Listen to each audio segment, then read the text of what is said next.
It's the classic story. The hero wants to do something nice for their loved one, so they plan them a surprise party.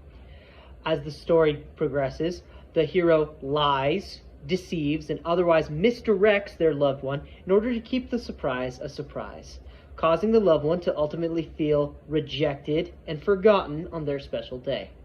But by the end, the surprise party happens, the loved one feels reaffirmed, and it all ends with a happily ever after. But real life isn't a story, and good intentions don't always end with happily ever afters. That is why it is my firm belief that despite your best intentions, it is not in the interest of you or your loved ones to throw a surprise birthday party. Now, why is this such a big issue? Where is the problem in a birthday party? Well, the first issue is the one of trust. Throwing a surprise party requires an incredible amount of deception and deceit, something that grinds away at the trust you've built in that relationship with that particular person. According to Sanjay Gupta in How to Build Trust in 2021, trust is the element of a relationship that makes it relaxing and invigorating. When you have trust with a partner, you are able to relax, you are able to feel a sense of peace and security when you're with that person, whether that person be a spouse, a family member, or just a close friend. However, when there is no trust in a relationship, it builds insecurity, depression, and anxiety. Whether or not the lies you tell are to benefit you or the other person, these lies grind away at the trust in your relationship and will eventually cause it to be a situation that neither of you are happy with, regardless of what your intentions were. The other thing about a surprise party is that there are so many factors you can't control. You don't always know how things are going to turn out. Sarah Sahagian shared a very interesting story of when she was in third grade. And she and her friends attempted to throw a surprise going away party for her teacher, her third grade teacher. They did everything they could. They had decorations, treats, everything. But there was one thing they couldn't account for. The day before the party, their teacher's husband had a stroke. So when she showed up at the party and there were happy decorations and food and all the kids celebrating that she was there, all their teacher could feel was the immense sense of sadness and loss for her husband. This was an eye-opening experience for Sarah, who, when she wrote about this in the National Post, talked about how she would never throw a surprise party again. Not because she didn't think they were fun, but because there were so many things that you can't control. And that in the end of the day, good intentions don't turn into happy results. In fact, it can be seen that a bad surprise is almost more detrimental than a good one. Tanya Luna wrote an article called Surprise in 2015, where she said, when we're surprised, for better or worse, our emotions intensify up to 400%. If we're surprised with something positive, we'll feel more intense feelings of happiness or joy than we normally would have with the absence of surprise.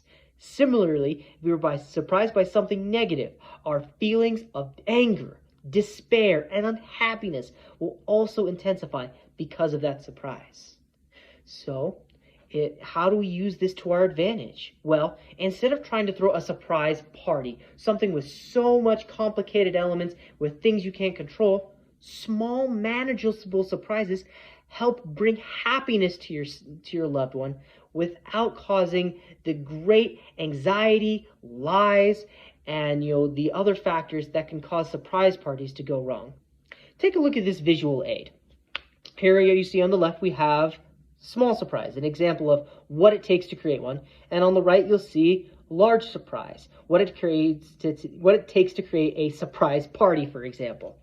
With a small surprise, you can see it takes usually 1 to 5 hours work. This is like getting a surprise gift for your loved one, something that maybe they wanted or needed, and you know that they want or need, but they haven't been able to get for themselves. It takes just a couple hours to research, find the appropriate item, and then probably get it ordered. It's only a single element, which keeps it simple. There's only one thing you have to worry about. Do they want this item or not? And as such, there's a low expectation for this. You don't expect it to be a huge major thing that changes their life. And as such, the chance for disappointment is low. On the other hand, with a surprise party, it can take 10 to 40 plus hours of work to plan something like this. There are 10 to 20 different elements, including guest list, food, decorations, timing, day, who's going to go distract them, and what lies are you going to tell to keep this going. As such, you've put in a lot of work, and the expectation is high. You want this to go great because you've put in so much work to it, and you want the other person to be super, super happy. And as such, the chance that you get disappointed, that they don't like the surprise in the way that you want, is incredibly high. And so if things don't go well, if things don't go the way you expect, what will you be? Disappointed. And so will their loved one, because they'll see that they disappointed you. If surprising your loved one with something special is what you really want to do, don't plan a surprise party. Don't do something where everything could go wrong and you could end up both feeling hurt. Do a surprise that's small and manageable, a gift, an act of service, something personal and meaningful.